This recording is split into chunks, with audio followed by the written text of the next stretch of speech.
Hello students, कैसे हैं आप। आज मैं आपको class 9 chapter first integers exercise 1.2 continue करूंगा। पिछली क्लास में हमने √2 को नंबर लाइन पर कैसे रिप्रेजेंट किया जाता है ये सीख लिया था। अब हम सीखेंगे कि √3 को नंबर लाइन पर कैसे रिप्रेजेंट करते हैं।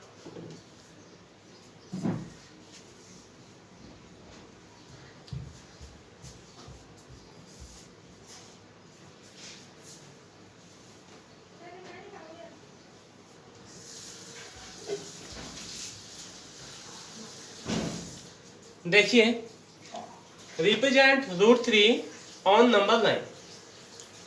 ये आपका नंबर लाइन है, ये नंबर लाइन दिया हुआ है। यहाँ आपका ये 0 है, ये 1, ये 2, इधर माइनस का 1, माइनस का 2। इसमें आप 1 यूनिट यहाँ नेम दे देंगे ए, ये आपका बेस हो गया, और इस पर परपेंडिकुलर ड्रॉ करेंगे 1 यूनिट का। यहाँ नेम दे देंगे बी, और इसको ज्वाइन कर देंगे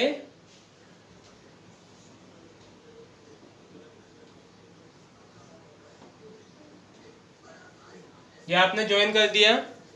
ये भी 1 यूनिट का है, तो ये एक राइट एंगल ट्राइंगल बन गया। जैसा कि हमने पिछली क्लास में जब हम √2 को नंबर लाइन पे रिप्रेजेंट कर रहे थे, तो हमने पाइथागोरस थ्योरम की हेल्प से फाइंड आउट किया था कि √2 की लेंथ कितनी होती है। देखिए, यहाँ आपका ये √2 हो जाएगा। पाइथागोरस थ्योरम का यूज करके हम इसे निकाल सकते हैं। जैसे बेस आपका 1 यूनिट है और परपेंडिकुलर आपका 1 यूनिट है, तो राइट एंगल ट्राइंगल में हाइपोटेनस आपका √2 होगा ऑलवेज। अब आप इस पॉइंट बी पर एक परपेंडिकुलर ड्रॉ कर दीजिए। यहाँ सॉरी, ये जो ओबी लाइन है ना, ओबी लाइन, ये ओबी लाइन सेगमेंट है जो हाइपोटेनस है, उसके पॉइंट बी पर ओबी लाइन पर एक परपेंडिकुलर ड्रॉ कर दीजिए। ये भी आपका 1 यूनिट का ही रहेगा। अब आप इसको नेम दे दीजिए सी, ठीक है। अब आप यहां से इसको ऐसे ज्वाइन कर दें, तो ये ओसी जो है वो आपका √3 होगा। ओके, ये जो लेंथ है ये आपकी √3 होगी। अब आप क्या करेंगे, कंपास लेंगे, कंपास की जो नुक होती है उसको यहां रखेंगे, और पेंसिल की नुक को यहां रखेंगे, और मीजर कर लेंगे रेडियस को। मीजर करके इसको ऐसे घुमाएंगे,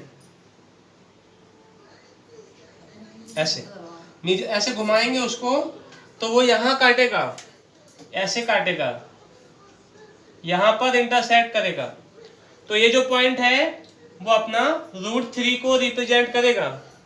इस तरह से हम √3 को नंबर लाइन पर रिप्रेजेंट कर सकते हैं। ओके, नोट कर लीजिए आप इसको।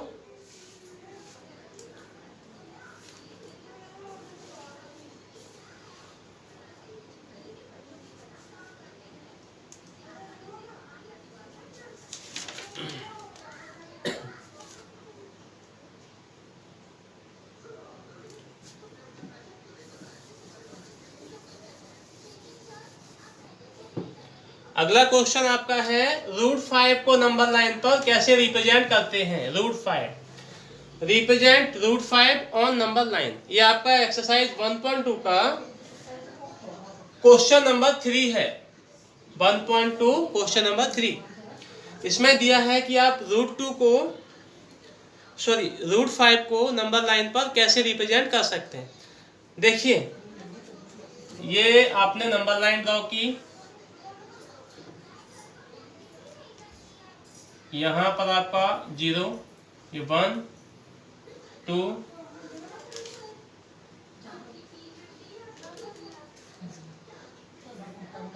और ये 3, 1 2 ये 3, इधर -1 एक ही लेंथ, क्योंकि आपको √5 को रिप्रेजेंट करना है ना, वो पॉजिटिव नंबर है, पॉजिटिव साइड आएगा, तो इधर मैंने एक ही नंबर लिखा, dot dot dot dot dot dot. देखिए √5 की हमको वैल्यू फाइंड करना है, √5 की वैल्यू कितनी होती है, तो हम उसकी लेंथ फाइंड आउट करेंगे। तो बाय यूजिंग पाइथागोरस थ्योरम,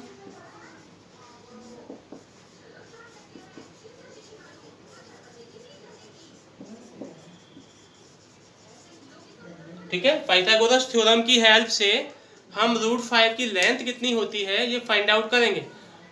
तो देखिए हमने यहां से यहां तक 2 यूनिट 0 से 2 तक 2 यूनिट का बेस ले लिया, इसको नेम दे दिया A, और इस पर 1 यूनिट का परपेंडिकुलर ड्रॉ किया, 1 यूनिट का परपेंडिकुलर ड्रॉ किया, और फिर O से इसको नेम दे दिया B, इसको नेम दे दिया B, O से B को ज्वाइन कर दिया, तो ये एक राइट एंगल ट्राइंगल बन गया। राइट एंगल ट्राइंगल में ये आपका बेस हो गया, ये परपेंडिकुलर, और ये आपका हाइपोटेनस हो गया। तो पाइथागोरस थ्योरम में क्या होता है, हाइपोटेनस का स्क्वायर इक्वल्स टू बेस का स्क्वायर प्लस परपेंडिकुलर का स्क्वायर, हाइपोटेनस का स्क्वायर इक्वल टू बेस का स्क्वायर प्लस परपेंडिकुलर का स्क्वायर, ठीक है। तो यहां सॉल्व कर देता हूं। हाइपोटेनस क्या है अपना OB का स्क्वायर इक्वल टू बेस कितना है अपना 2 यूनिट, तो मैंने यहाँ पे 2 का स्क्वायर कर लिया, परपेंडिकुलर कितना है आपका 1 यूनिट, ये आपका 1 यूनिट है, तो यहाँ पे मैंने 1 का स्क्वायर कर लिया। OB का स्क्वायर इक्वल टू 2 का स्क्वायर कितना होता है 4 प्लस 1 का स्क्वायर 1, ठीक है। तो OB का स्क्वायर इक्वल टू 5 आ गया, तो OB इक्वल टू √5। अगर हम इसका स्क्वायर हटाएंगे लेफ्ट हैंड साइड का, तो right hand side square root हो जाएगा, तो OB इक्वल टू √5, यानी O से लेके B तक की जो लेंथ है वो आपकी √5 है, O से B तक की जो लेंथ है वो आपकी √5 है। अब आप क्या करेंगे, कंपास लेंगे, कंपास की नुक को यहाँ रखेंगे और पेंसिल की नुक को यहाँ रखेंगे और इसको ऐसे घुमा देंगे, घुमाएंगे तो यहाँ पे ये लाइन को काटेगा इस तरह से, जैसे आप घुमा के लाएंगे ना तो ऐसे ऐसे ऐसे ये लाइन को काट देगा। तो यहाँ पे इंटरसेक्ट कर रहा है, तो ये पॉइंट रिप्रेजेंट करेगा √5 को, ये पॉइंट √5 को रिप्रेजेंट करेगा, ओके। आप नोट कर लें इसको।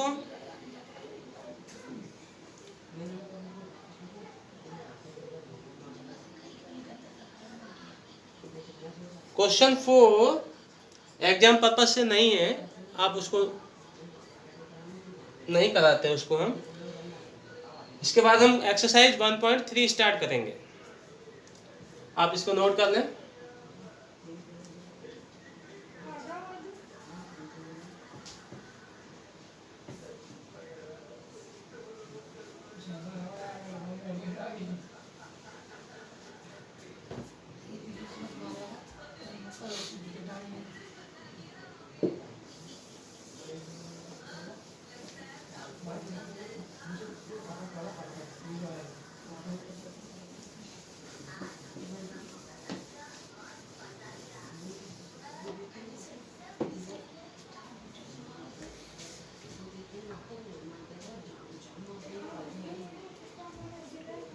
एक्सरसाइज 1.3,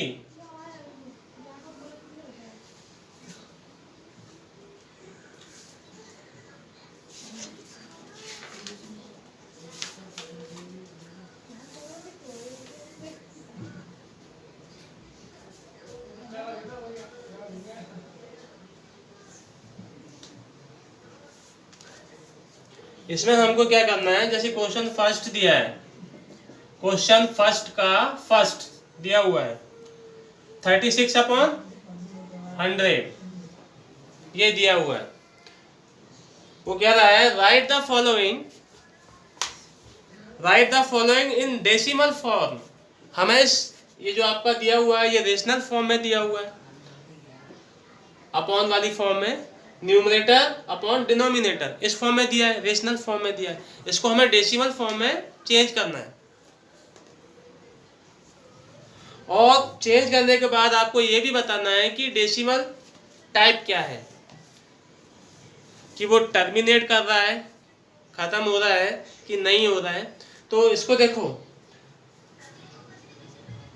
यहाँ डिनोमिनेटर में 2 0 है तो क्रॉस करेंगे और ये हो जाएगा 0.36।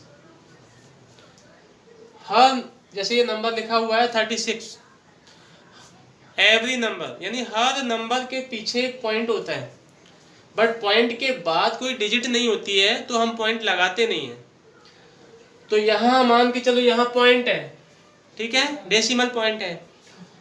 तो जब हमने 2 0 क्रॉस की तो पॉइंट यहाँ से ऐसे मूव करता है 1 टाइम और 2 टाइम ऐसे आ जाता है, तो यहाँ पर पॉइंट आ जाएगा।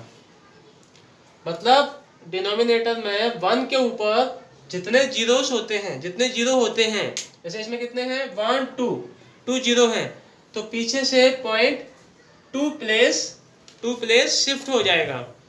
यहाँ से पॉइंट यहाँ आएगा, फिर यहाँ से यहाँ आएगा, तो 3 के पहले पॉइंट आ जाएगा। तो वही हमने लिखा है 3 के पहले पॉइंट। अब पॉइंट से पहले कुछ नहीं है तो 0 लगा दिया, तो ये हो गया 0.36। इस तरह से हम इसको डेसिमल फॉर्म में चेंज करेंगे। अब ये देखेंगे कि ये डेसिमल का टाइप कौन सा है। ये अपना टर्मिनेटिंग डेसिमल है। कौन सा है? टर्मिनेटिंग डेसिमल, क्योंकि ये डेसिमल नंबर यहां पर टर्मिनेट कर गया, खत्म हो गया, कंप्लीट हो गया। ऐसा नहीं है कि डॉट डॉट डॉट डॉट चलता जा रहा हो, ऐसा नहीं है। ये खत्म हो गया तो ये टर्मिनेटिंग डेसिमल है। इसमें इक्वल क्वेश्चन है, क्वेश्चन फर्स्ट का थर्ड 4 1/8। सबसे पहले हम क्या करेंगे, सबसे पहले हम ये जो दिया हुआ है ये मिक्स फ्रैक्शन में दिया हुआ है, इसको हम पहले चेंज करेंगे इम्प्रॉपर फ्रैक्शन में।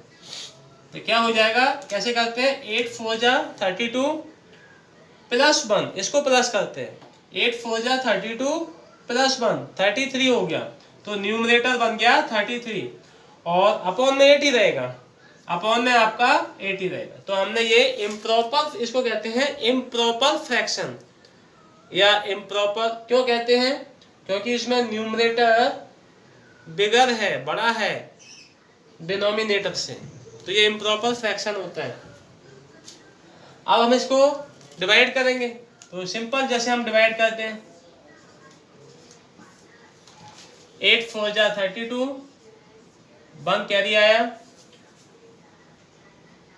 पॉइंट लगाया 0 आ गया, 8 बन जा 8, 2 कैरी आया, पॉइंट अपना लगा हुआ है तो 0 आ गया, 8 2 जा 16, 4 आ गया, पॉइंट लगा हुआ है तो 0 आ गया, 8 5 जा 40, ये फिनिश हो गया, कंप्लीट हो गया। तो डेसिमल फॉर्म क्या आया, 4.125, 4.125। यहाँ ये डेसिमल प्लेस, डेसिमल पॉइंट के बाद जितनी डिजिट्स होती हैं, जैसे यहाँ डेसिमल पॉइंट के बाद 1 2 3 3 डिजिट हैं, तो हम कहेंगे इसके डेसिमल प्लेस 3 हैं। जितनी डिजिट होती हैं उतने ही डेसिमल प्लेस हम कहते हैं। तो इसके डेसिमल प्लेस हम काउंट कर सकते हैं कि 3 है ना। तो ये हो गया टर्मिनेटिंग डेसिमल।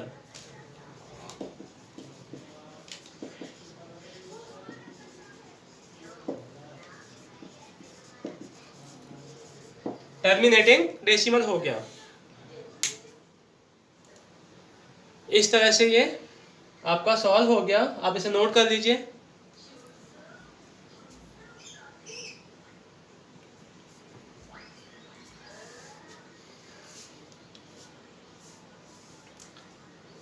अगर आपको ये वीडियो अच्छा लगे तो लाइक करना, शेयर करना और चैनल के लिए को सब्सक्राइब करने के लिए बेल आइकन को प्रेस कर लेना।